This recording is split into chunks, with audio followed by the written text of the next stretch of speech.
You're someone with a vision for your practice, for your side hustle, and for your personal journey. But when it comes to establishing your path on how to get to where you want to be with your practice, things get a little messy. You're also someone who'd prefer to go in person instead of to groups and listening to everyone else's story. To me, it sounds like you could benefit from one-on-one consulting with our experienced practice of the practice consultants. From $5.95 a month and up, you can work with a consultant that will give you more direction and practical tried and tested tips matched to you and your goals. For more information, visit practiceofthepractice.com/apply. Again, that's practiceofthepractice.com/apply.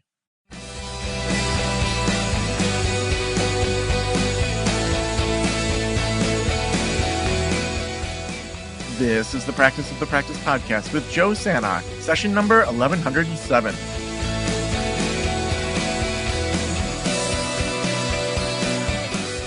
Welcome to the Practice of the Practice podcast. We are going to be doing a series between now and the beginning of November, where we are going to be playing all of our Level Up Week trainings that we did in September of 2024. We're going to be talking about from empty to overflowing, talking about your branding, talking about multi-locations, shifting from 1099 to W-2, all sorts of different things during this series. And if you want help from one of our consultants for every single phase of practice, or if you're just not sure where you fit in our memberships versus our consulting, I would love for you to talk with me over at practiceofthepractice.com/apply. We can schedule a 30-minute call together and dig into all those different areas that you want to get started. Again, that's practiceofthepractice.com/apply. Now let's get started with the Level Up Week series. Welcome, everybody. We are going to get started in just a second here. Right at the bottom in the chat, if you have questions as we get going, feel free to drop those in. This is going to be a dynamic, interactive panel where we're going to be interviewing and having conversations with our panelists. But also, you might have a question that needs a little bit of back and forth. So what you're going to do is at the bottom where it says react, you can always react to what someone says, and that makes them feel good when they, get a thumbs up or a clap. But really what we're talking about there is raise hand. Ooh, I like the balloons, Beliza. Love it. Is raise hand. If you raise your hand, that tells me that you're willing to either come on audio or audio and video, and we'll put a spotlight on you to ask your question because it might need a little bit of back and forth. So let's get this thing started. Let me get just the first couple slides up, and then we're going to get to this panel. So what we're talking about right now is you are in the How to Start a Private Practice panel. And so if you haven't met me, I'm Joe Sanok. I started Practice of the Practice in 2012. Really, it came out of my own need where I had started mental wellness counseling in 2006. I then moved it to my hometown of Traverse City, Michigan in 2009. And I knew nothing about business. I would read a book, and then I was like, I need to share this with people. So I would read a book like The One Thing, and then I'd write a blog post or do a podcast about it. Or I would use the podcast literally to interview people that I should be paying. So I read the book, The One Thing, and then I reached out to Jay Papasan, who wrote that book, which it's an amazing business book that I think everyone should read, and said, hey, will you be on my podcast? And he said yes. And he's someone that charges thousands of dollars an hour that now I have his personal cell phone number because of what happened through that connection. And so over time, I just started interviewing more and more people. It was the first podcast for counselors in private practice. So we get anywhere from 60,000 to 100,000 listens a month, depending on the month. And we've helped train a lot of the consultants that are out there. I'm also a dad of two awesome daughters. They're 10 and 13. We have lots of fun. Go to the beaches, stand up paddleboard, play board games. Soon we'll be using Beliza's connection cards to have some questions that we can have prompts when we're on long road trips. So that's me. And we have Nicholas and we have Beliza with us as our panelists. And I'm going to let each of them dig into a little bit about their practices as we get started. As you hear what they're talking about, you may say, oh, Beliza said something that I want to have her specifically answer, or Nicholas said something I want him to answer. Make sure you put in your questions if you want one person to answer it. Hey, Nicholas, can you follow up on this? That's just helpful for the flow of our conversation. So, Beliza, kick it off for us. Tell us about your solo practice. Absolutely. I have a solo full fee private practice in Oviedo, Florida, which is about like 15 minutes from Orlando. I work specifically with kids ages 6 to 11. I deal a lot with mild to moderate anger, anxiety, and giftedness. And I do some parenting training as well. And I've been doing this for almost 16 years now in my solo practice, about 10 years now, which is really amazing and wild to hear it out loud. Yeah, yeah. Nicholas, tell us about your practice. Yeah, so I've been practicing therapy for about 4 years now. I graduated in 2020. So I've been with a community agency for pretty much all that time. And in February of this year, I decided to start my private practice. So pretty new here, less than a year. And I work primarily with adults and focus on anxiety and OCD, though I take a trauma-informed approach to everybody that I work with. And, I treat a lot of different things, but mostly anxiety and OCD with adults. Yeah, and do each of you do private pay, insurance, or a mixed model? Full fee private practice. I do both. Okay, cool. So that's just for if people have specific questions about maybe insurance, they'll direct it more towards Nicholas. And in private pay to both of you. So awesome.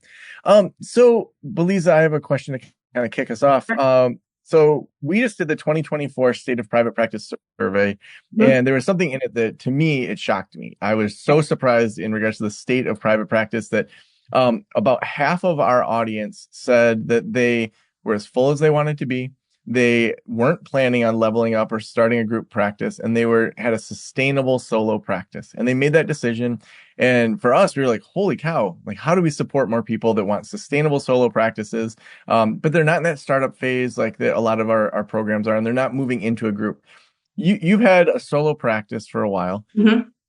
I'm sure you felt the pressure of like, you got to level up, you got to like add clinicians. Take Okay. us through your decision to have a solo practice and to have it be a sustainable solo practice.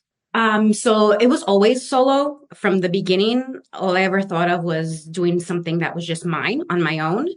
And it was just Mhm. something that worked for me. I've been invited to join practices to launch, group practice with others. And my passion was just me and my kids, me and my clients. I did attempt to launch a group practice. My practice is very niched. So finding employees who can mimic what I do or do what I do is a little bit challenging. I just find that right now it's easier and it just works for me to just have me and my clients. Yeah. I think that's what's beautiful about having a solo practice is or any practice, you get to decide what that thriving practice looks like that you absolutely love. Like, Exactly. you can just decide, okay, I'm going to do solo practice for this many days and I don't have to level up in the way of like other people leveling up. So, Yeah. Or you can Nicholas, try it and yeah, and change your mind. yeah, great. Yeah, that's a great point too. That like, it's not like, one and done. Nicholas, so since you're newer at starting the practice, maybe walk us through the 6 months or a year before you launched it. Like, what were you thinking? What were you thinking? No, like, what were you like considering? What were you like? What helped you make the decision? Yeah, like February. That's when I'm going to launch my practice. Yeah, so private practice has always been the goal. I remember back in high school when I first learned that being a counselor was even an option. I was like, oh man, it would be so cool to like have my own business and and see clients independently. So that's always been, what I've wanted to do. And it was just a matter of checking all the boxes in order to get there. So Yeah. June of last year is when I got my independent licensure. And that's when I really started thinking about like, okay, it's time. Like I can do this. And initially, I'd thought that I would need to because I was working in a community agency. I didn't know anything about billing. I didn't know anything about marketing. Didn't know anything about the actual business end of starting. And so I had a buddy who encouraged me. He's like, "Hey, you're going to learn that stuff along the way. Don't push it off. Just jump into it." And so I started looking at resources like Practice of the Practice and kind of empowering myself with finding the knowledge out there and just decided to go for it. So it was pretty quick, as almost as soon as I could, I decided to do this. What were a couple of your first steps that you took when you were like, okay, let's do this. Let's run full tilt. Yeah. So yeah, the resource gathering was one of them. I tried to do a lot of research in terms of, looking at YouTube videos and listening to podcasts and just being like, all right, what are people doing? What are some of the basic first steps? And I really leaned on my community. So I mentioned that I had a buddy who encouraged me, and he had just started his private practice. So he was kind of maybe like a couple months ahead of where I was. And so I kind of just sort of piggybacked off the things that he did. But really, I started by getting my business license. So going through, the steps of my state in order to create the LLC. And then from there, I looked into getting an EHR and setting up, a business email and just some of those, basic first steps. And I operated for the first little bit as purely private pay. I had one client for, a month or so, and then I decided to get paneled through Alma with insurance, and so that's where things kind of started to go a little bit more. Yeah. Yeah. Awesome. Well, one of my first blog posts I ever wrote was called Friends with Benefits. And it talked about my three friends who had helped me.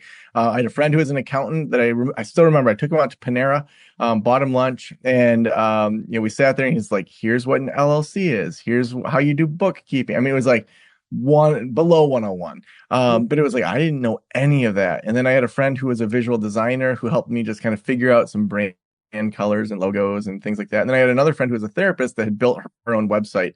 And she was like, here's how I did it on WordPress, pay the $75 to like have the theme installed and like all these things. And it was just like these three friends and just saying like, who's doing things that are even close to what I want to do.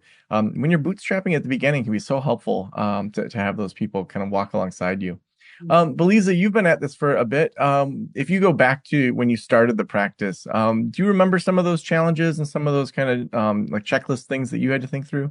Yes, I was a hot mess the first 3 years of my private practice. I had no idea what I was doing. I was doing part-time community mental health, part-time private practice. I had no idea, no clue. It wasn't until the fourth year that I got a consultant that was the game changer. That literally year four, it was like, it was on after that. But definitely a lot of what Nicholas said, and really just really finding, who do I want to work with? What kind of practice do I want to have? Do I want to work with kids or adults? And if so, like I started out as a generalist. I was like, all right, I'll see, up until 18, throw anything at me. And then it was over time that I realized, okay, I really like working with younger kids. And then younger and younger, and then anger and anxiety came up. A lot of my kids ended up being gifted. So I ended up having to learn a lot about that. And that's my niche right now. But yeah, consulting is a big game changer. And a lot of it is, the stuff that's free on Practice of the Practice. I mean, there's just so much information out there now that I didn't have years ago that I look at it now and I'm like, wow, if I had that back then, I could have, leveled up quicker. Kids these days don't know what they got. Yeah, lucky kids. When you worked with that consultant, what did they help you organize that was such a game changer? They helped me organize my numbers. It was literally knowing how many clients do I see a week? How much am I making? What's my dollar per visit average? How many clients do I need to see to be able to make X amount of money? And also, what's my worth? So are the clients coming back? Are they not coming back? If not, what do I need to work on or not? I just so happen to have a really good retention rate. So for me, that wasn't the problem. It was learning how to price myself so that I didn't have, 60 clients a week, 50 clients a week. Yeah.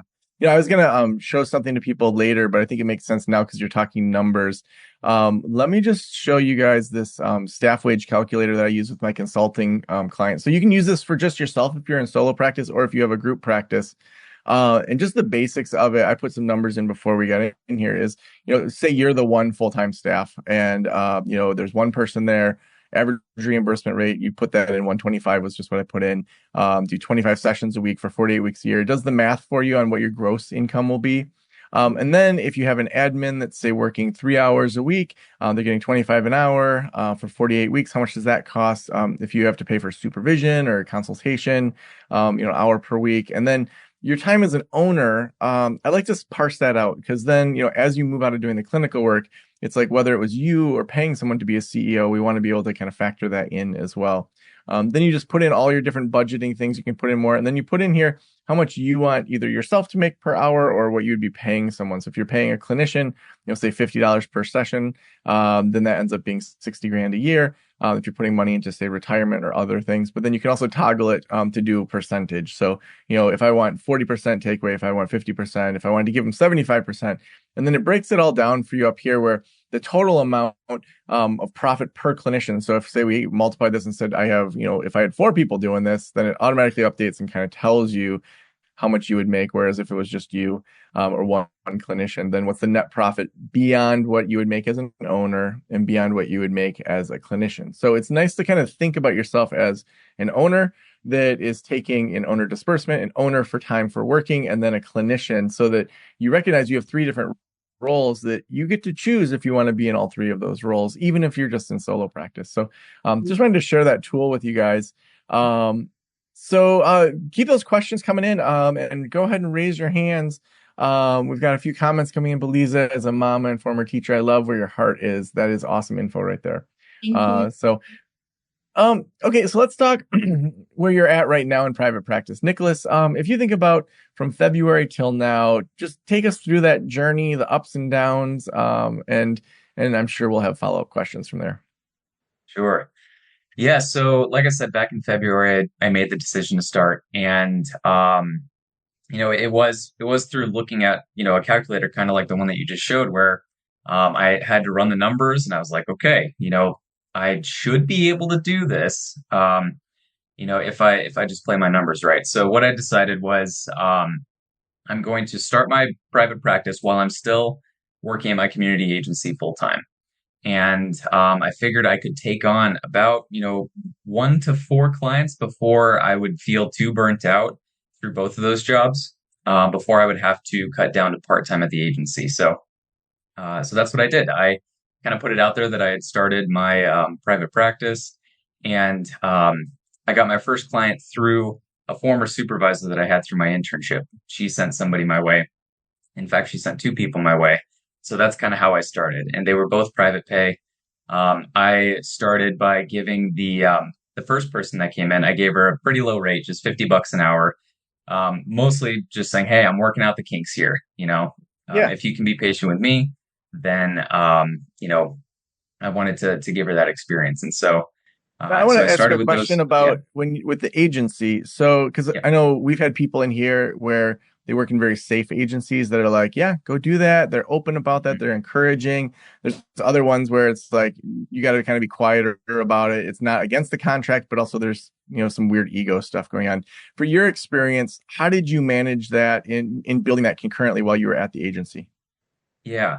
So I think part of it was I had made it clear from the start, like, hey, my goal is to open a private practice at some point. And so, the supervisor that I worked with and the CEO of the company, they knew that's where I was at.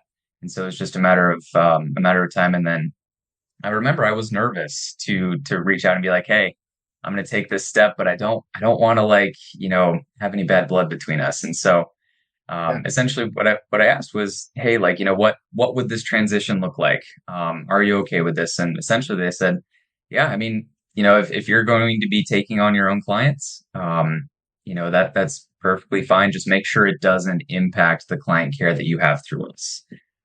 So that was their big thing was, go ahead and do what you need to do, but it's going to be on you to manage that responsibility of providing good client care to everybody. So awesome. So then, so that was 1 to 4 clients. Then what Yeah. comes after that? Yeah. So once I hit that number of like, okay, I've got enough clients, and again, I was kind of calculating and running the numbers this whole time. I made the leap to go part-time at the agency.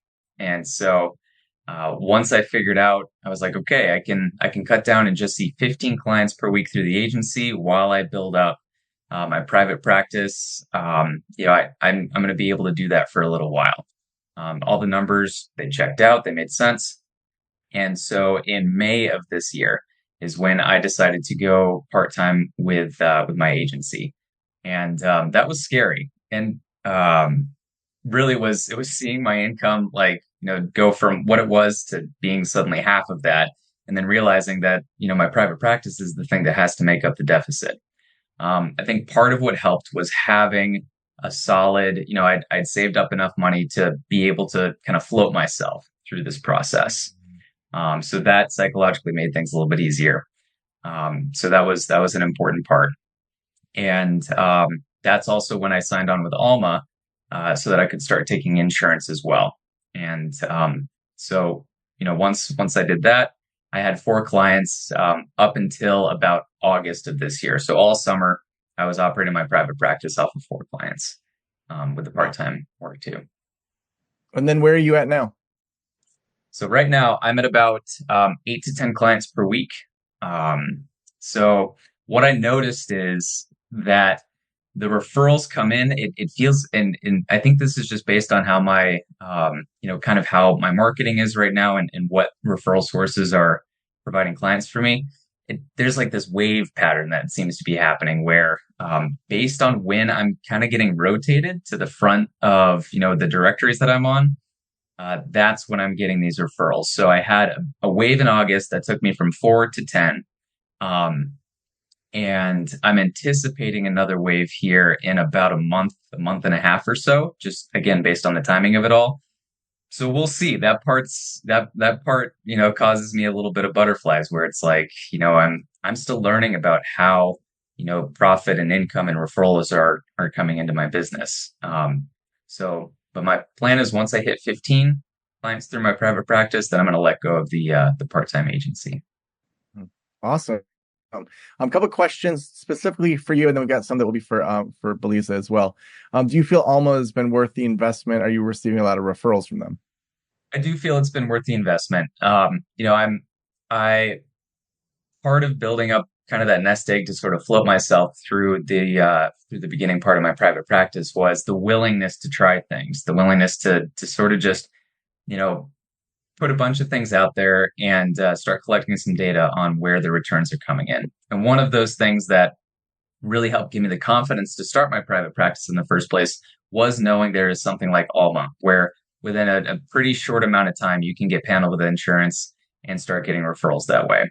So I Yeah, would they, say they that are a my, sponsor. I do want to disclose that, but we only take on sponsors that we've vetted. They'll get you credentialed within 45 days and have a 2-week turnaround with your finances. I mean, we're only hearing good things about them. But of course, let us know if that's not your case. A couple of quick questions that have come in for both of you. Are your practices virtual or in person or both? Mostly in person. I do like some virtual supervision. Once in a while, I'll do like virtual parenting sessions at the convenience of the parent's schedule. Yeah. I do both, pretty much 50-50 right now. Hmm. Sweet. Are we able to access the wage calculator? Yeah. So that's actually one of the bonuses that we're giving away when anyone levels up. And if you are a member already, we're going to give you access to that too. So that's something there's been more behind the scenes kinks than I thought. So we finally are ready to roll that out for y'all to have access to that when you sign up. Let's see other questions. Yeah, let's talk. Beliza, why don't you kick this one off? What advertising profiles are you using? And I would actually add a follow-up question to that too. Beyond just advertising profiles like Psychology Today, are you putting money into marketing anywhere else? Got it. So I have a Psychology Today profile that I kind of turn on and off, to be honest with you, because sometimes I get referrals, sometimes I don't. So it really just, and that kind of just, I haven't been able to gauge like what determines that. I have a Google My Business page, which is free. And I do a lot of stuff on there. I post on there twice a week, periodically, Google reviews, and that's the free stuff. I have done, the paid, ads. I've tried that a couple different times. And that has been hit or miss as well. But I also worked with my web, designer, and he was also really helpful on helping me to do some of the, paid advertising at a point. So things like that, paid wise. I've also tried Good Therapy Tribes, and those didn't really work for me just because, again, in my niche, child therapy, I would get a lot of referrals for like teens, adults, couples. And I'm like, well, that's not my niche. So, I got off those, directories, the paid Have you tried directory. Telewellness Hub at all? I'm not sure. Yeah, so that's another good one that people seem to be getting some traction because they include CTV ads like on Hulu and other things as part of your membership, and so Okay. you're getting like this like kind of extra stuff too. Yeah. Nicholas, what about you? Are you paying for any either profiles or ads or things like that? Yeah, so I'm currently on Psych Today, ZenCare, and My Resource. Those are the directories that I'm using right now. I have had the majority of my clients come through Psychology Today. So that's where most of the referrals are coming from right now. The others are coming through Alma. So those are the two that I have. But I'm also investing in Google Ads. I committed $300 a month for an ad campaign through them. I'm currently working on, putting together that ad. We're sort of working out the kinks, and I invested in a website, and so I do blogs through that in order to help increase SEO. And then I also invested in some business cards, and I've just been going around to coffee shops and dropping them off. And and then also reaching out for networking. So I'm calling people, emailing them, asking to take them out for coffee, and those are the ways that right now that I'm trying to put myself out there. Awesome. Another And thing, sorry, yeah, side that might be go ahead. worth. I also invested in the beginning of the year about $300. There's a local group. Oviedo's a very small area. It's very family orientated. So I'm on a lot of their Facebook pages, and one of them, she's like the mayor of the city, and pseudo. And so she was doing an advertising special. So I advertised on there for the year, and basically I'm the main therapist that comes up. That's And awesome. that's also gotten some traction because even though people may not directly want to work with me, they're like, oh, look for your kid. So that's been a good one to have as well.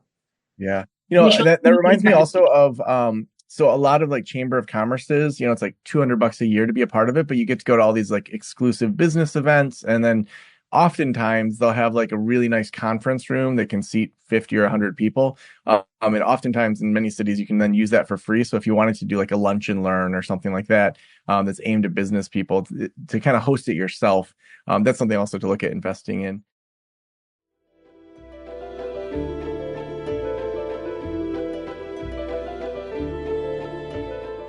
I am so excited about Alma.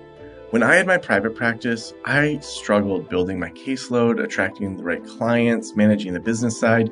And honestly, one of the reasons I didn't take insurance was it was so difficult to navigate. So many of my consulting clients deal with these problems as well. And Alma supports clinicians in building rewarding private practices with simplified insurance credentialing in under 45 days, enhanced reimbursement rates, and guaranteed 2-week payback, plus a free profile in their searchable, filterable directory, making it easy for clients who are the right fit for your practice to find you. Learn more about how Alma could support your private practice at helloalma.com/Joe. That's hello, ALMA.com/Joe to learn more. There's a couple of questions. So, Psychology Today is not a sponsor, but they did give us a link to give you guys 6 months for free. So if you don't yet have a Psychology Today profile, or you're making one with a new email, there's a link for that. It's just practiceofthepractice.com/psychology today. And then that was Telewellness Hub. So telewellnesshub.com. I put that also, that link in the chat. Yeah, so it's similar to a Psychology Today, but it's aimed at wellness professionals that are online. So telewellness.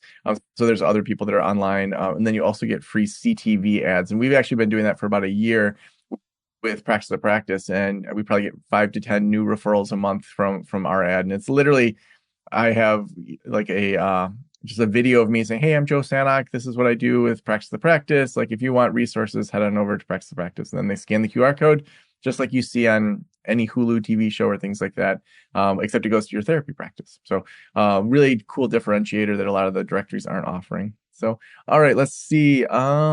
Great questions coming in. Again, if you just joined us, raise your hand if you want to go back and forth. Sometimes there might be some questions that you have that you think that maybe our panel needs to have a little more information than just your question in the chat. So if you want that, just virtually raise your hand, hit that react button, and then underneath there, it has raise hand. And it's always fun to talk face to face with people, or screen to screen with people. Next question, and Nicholas, why don't we have you kick this one off? How have you shifted to keep it from taking up more time? Like, How do you make your practice not just like take over your brain?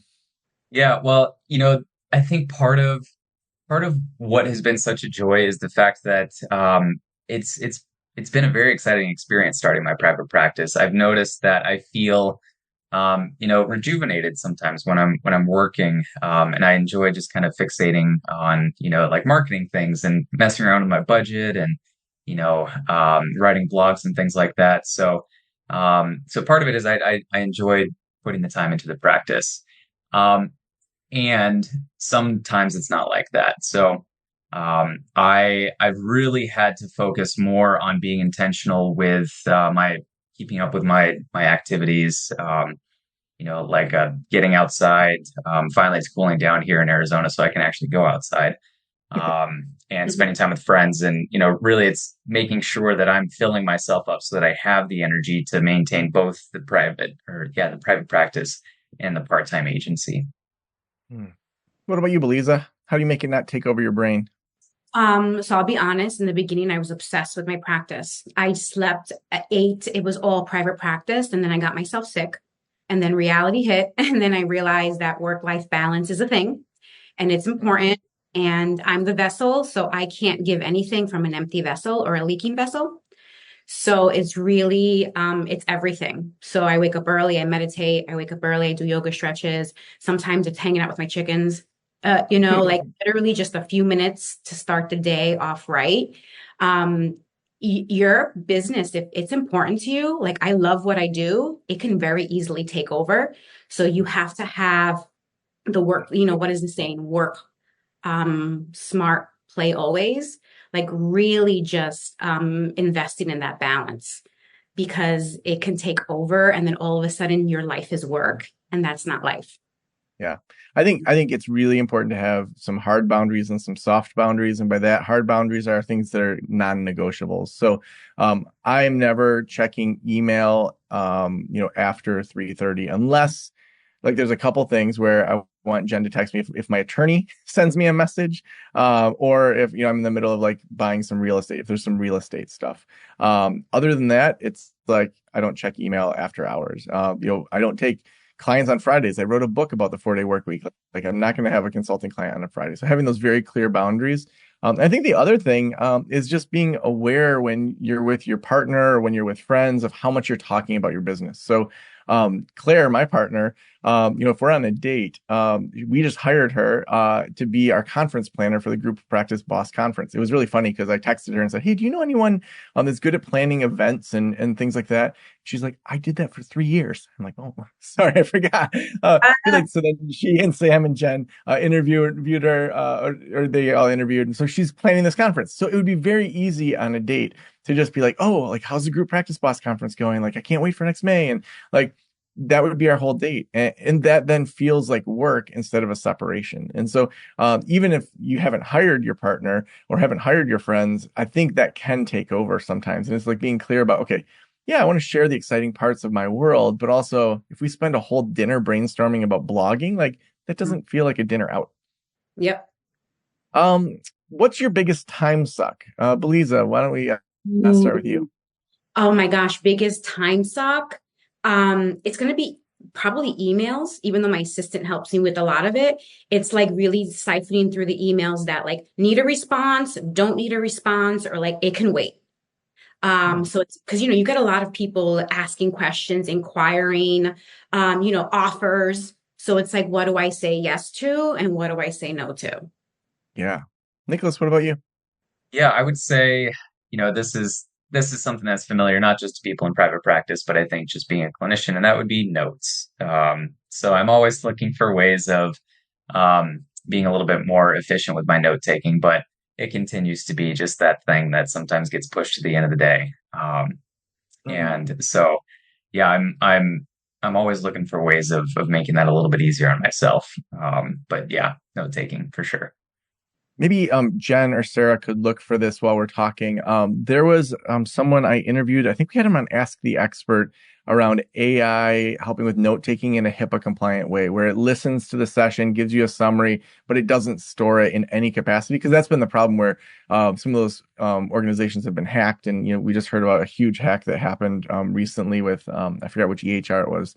Thank God it wasn't therapy notes. So, Oh, yeah. but it was like, I mean, so that happens. But so we'll try to find that for you, Nicholas, because it sounds like people are saving 5 to 10 hours a week just on like having it like summarize the notes for you. So yeah, I'm with you. Those are a lot of things there. So next question, then Nicholas, I think because you're newer to practice, why don't we aim this one at you? How long did it take you to get referrals from Psychology Today? This person hasn't received any in the last 3 months. Sure. So again, what I've noticed is there's this kind of like wave pattern here that happens. And I would say I got maybe two when I first signed up, back in March. Um, and then there was nothing until August through Psych Today. And then I think I had like maybe 8 people within the span of 1 week reach out. And I was like, whoa, okay. So this is how it's going to be. So I would say there's these big spikes and then there's these lulls when specifically it comes to Psychology Today. And talking to other clinicians, that seems to be their feeling as well when it comes to things coming through Psychology Today. Yeah. One thing I always encourage people to do with any advertising is to say, like, so let's take Psychology Today. I think it's $29 a month or so. So over 3 years, you're going to spend $1,044. So, Nicholas, what's your full fee rate when someone's paying privately, if you don't mind disclosing? Yeah, $150. Okay, so if we take that number by $150, so that means that if Nicholas gets one person every 3 years that comes for 6.96 sessions or 7 sessions, this is going to pay for itself. And so I think sometimes you can be like, I don't get any referrals, but it's like if Nicholas gets one person that comes 7 times, Psych Today is cost positive. Do we think that one person will come 7 times with Nicholas? I mean, I'll ask you, Nicholas, do you think that one person will come 7 times in the next 3 years due to Psychology Today? Yeah, it's happened. And I think Psych Today has already paid for itself for a number of years to come. Right. So, Right. And so anytime we have marketing, to me, I think it's important to like think through that sort of thing of, okay, how much will this cost me over not just a month or two, like, okay, $29 a month, but to say, okay, if I did this 3 years and really committed to it, we can say Google ads. Okay. If I spend $300 a month on Google ads and I do that for 2 or 3 years, like what do I have to do to get that money back? Well, Lisa, I think because you've been in this a little longer, why don't we have this one be for you? Any tips on the, yeah, I've got this, to, oh no, what have I done? Roller coaster. Oh my gosh, yes. So you need to find the thing that works for you. Like, is it mantras? Is it the meditations? Like, I have a few, like, actually did it before this presentation on Instagram, these like motivational videos that always hype me up. And I listen to those before anything big. Like focus on your dream, believe in yourself, don't worry about what anybody else is doing. Get it done. You've got this. So for everybody, it's a little bit different. And having a support system that also cheers you on. If you're in a room full of people who are doubting you and they're like, ew, what are you doing? Like no one does that. You need to get into a different room and really have a support system that like they don't life partner doesn't understand anything that I do. He's an engineer, but he supports me. He cheers me. He's like, you go, girl, you go get it. You need those people around you because it's hard and it can be lonely if you're in a solo practice. So really finding what works for you, what motivates you, and who helps you as well. Next question we have here, and this would be more for Nicholas. I've heard of clawbacks with insurance. How do they do that, and what can stop it from happening? well, that's the beauty of Alma is that's not on you. So in my experience working with Alma, I've never even had to think about whether or not I'm going to get paid. Every 2 weeks I get a direct deposit into my account from Alma for all of the sessions that I've done. And it's billing literally takes about 10 seconds to input the billing code into Alma's system. And then I'm done with it. So I am currently trying to get on Blue Cross Blue Shield for myself, and I'm going to be hiring a biller to take care of that. So yeah, the advice that I've heard is, if it's not what you want to be focusing on throughout your week, which I don't want to be focusing on arguing with billers, just outsource it. So That's the tactic that I'm taking. Yeah. Do what you do best and outsource the rest. Hmm. All right. Next question. Belize, why don't you kick this off? How do you find the motivation for the balance and self-care? I find myself getting stuck in the, oh, I don't have time for self-care, or now I'm burned out and demoralized. Now I have no energy or motivation for anything, much less self-care cycle. And the practice is a major excuse keeping me in this cycle. Yes, I say baby steps. I tell everybody if it's 2 minutes, like I'm sipping coffee and staring out the window. If it's 5 minutes, like, I'm just sitting there and like, listening to music. Baby steps. People think like self-care has to be 5 hours long. I mean, start with 2 minutes, 3 minutes. I set timers on my thing to sit sometimes. I'm sitting for 7 minutes. I'm just going to sit and breathe and just look out the window just to relax. So baby steps. And I put everything in my calendar. Sometimes literally like alone time for 10 minutes is in the calendar. Just like appointments, just like all the other things, that has to be a priority. And before you know it, it becomes just normal. It becomes like, okay, this is just what I'm doing, for this 10, 15, however many minutes. Yeah. I talked about the plus one, minus one exercise yesterday in the time management presentation.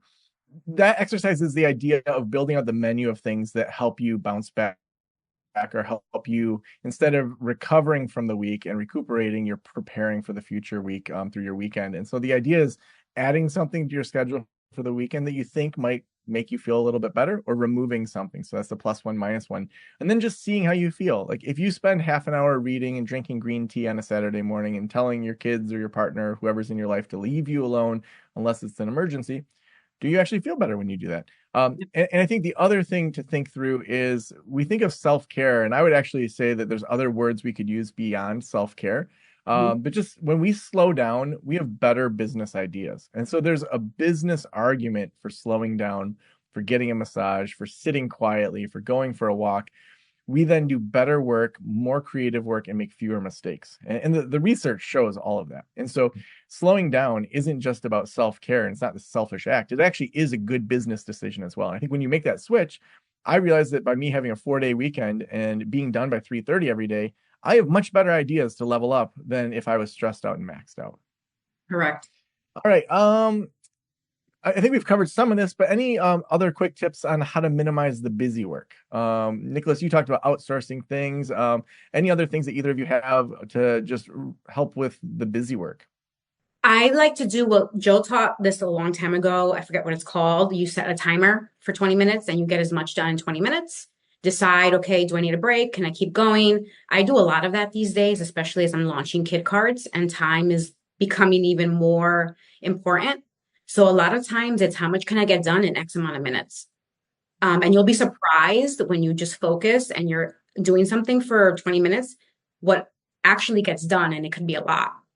Awesome. And I would say evaluate what you would consider to be busy work, because if it feels like it's just busy work, I guess the implication is it's not valuable. So maybe take stock of what you are investing your time in, and if you're finding that it's you're not getting that return of investment, you're not going to be motivated to do that work. But if you are seeing the return, it's probably not going to feel as much like busy work. Awesome. I just looked up the AI note taker. It's called Blueprint, is the one who I had met with, but there's a lot of them out there. And a lot of the EHRs now are starting to embed that within it. Blueprint's one, but then I also put a bunch of the podcasts that Jen and Sarah got together that are on AI, entrepreneurship, things like that. So if any of those podcasts look interesting to you, then awesome. Let's see. What's the average time it takes in your members to level up? So Daniela, that's a great question. I think it really depends on a few factors. So I would say most people are as full as they want to be within 4 to 6 months. Then it's deciding, do I want to level up into a group practice, or do I want to have a sustainable solo practice? Some people's life situation or just their personality is, I want to solo practice for a while. I want to let this ride and just like be in a community of people within that sustainable solo practice community. Other people, we have some people that they just joined the cohort in the spring and they started their practice and they're ready. I think we had just had 4 or 5 people that leveled up into group practice launch. So that's within 6 months. So they ran right through next level practice. They're leveling up into group practice launch. They're going to go through that 6-month program, then join group practice boss, and then they may end up doing consulting to expand even beyond that. So I think it depends on what leveling up, how that's defined. But typically, by the next cohort for group practice launch, most people are ready to do that if they want to. That's why we do it every 6 months. We are getting more demand where we might do new cohorts every 3 months, just because we have people outside of here that already have a sustainable solo practice, and they're like, okay, I am ready now to add someone. So we may add more cohorts, but we aren't at that point yet. Awesome. Let's see, other questions. Nicholas, thank you for answering that Blue Cross question with Alma. Oh, I see. A great question. Due to life circumstances, I can't really seek a full caseload right now. What else can I do? What else can I be doing to set up my practice to set my practice up strong? What are some things to build that infrastructure if they can't really be doing a full caseload right now? Get your name out there. Get your name out there. If you are not out there, you don't exist. So having a strong website, networking, whether that's virtually or in person with people and communities, you need to get your name out there, and people need to know you exist and what you do, what you offer, and you'll be surprised once you start seeing clients what word of mouth can do. Awesome. Nicholas, what would you add to that? I would say, build up your support system. So find those people who are, where you want to eventually be with your practice, and start to meet with them, and build those relationships, build that community. Cool. So go ahead and give a reaction to our panelists. Find a reaction. I'm gonna say the rocket ship. I've been liking that because we're taking off. Just a couple other things.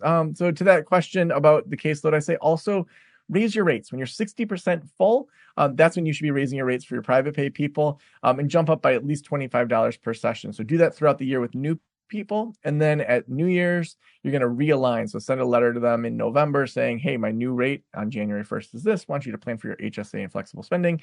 And then just do that again. Just keep raising it. I've had clinicians that thought they were at the top of their market. I had one guy in Orange County that was at $425 a session, and we got him up to $800 a session. And so it can work if you're specialized and known in the community. One last question that just came in. When you say you can have a full caseload in 4 to 6 months, is that with insurance or private pay? What we're seeing is that, and I say as full as you want to be. So some people they're full as 10, some people they're full as 30. Typically, that's going to be either one. I do think it's a little more challenging when you're fully private pay, but it just takes better marketing, better kind of getting out there and learning those sorts of things. So as long as you're showing up to the events, you're doing that 3-2-1. Pretty much if people do the 3-2-1 where they're showing up for themselves, they get there. All right. Thank you, everyone. Thank you for all those. We didn't get into Beliza's kids connection cards that are coming out. Make sure you check out kid-connections.com. She has these really awesome cards that she's launching in the next couple months. We've been working together on it. They're beautiful. They're just like so cool. So they'll be ready for the holidays. That's what we're hoping for. Yes. The China printers. So make sure you check out those kid connections. It's going to be awesome for you and your clients. To be an awesome gift for your highest level clients. So thanks everybody for coming. Bye everybody.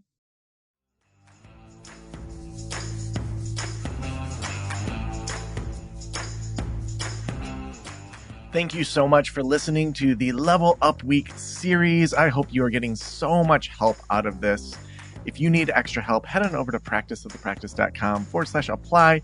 I would love to spend 30 minutes brainstorming with you as to your phase of practice and helping you determine whether a membership community or consulting is right for you. Again, that's practiceofthepractice.com/apply. And we couldn't do this show without our amazing sponsors. Head on over to Alma's website, helloalma.com/Joe, if you want help with credentialing, if you want help with reimbursement rates and a guaranteed 2-week payback. Again, that's helloalma.com/Joe. Thank you for letting me into your ears and into your brain. Have a great day. I'll talk to you soon. Special thanks to the band Silence is Sexy for that intro music, and this podcast is designed to provide accurate and authoritative information in regard to the subject matter covered. It is given with the understanding that neither the host, the producers, the publishers, or guests are rendering legal, accounting, clinical, or other professional information. If you want a professional, you should find one.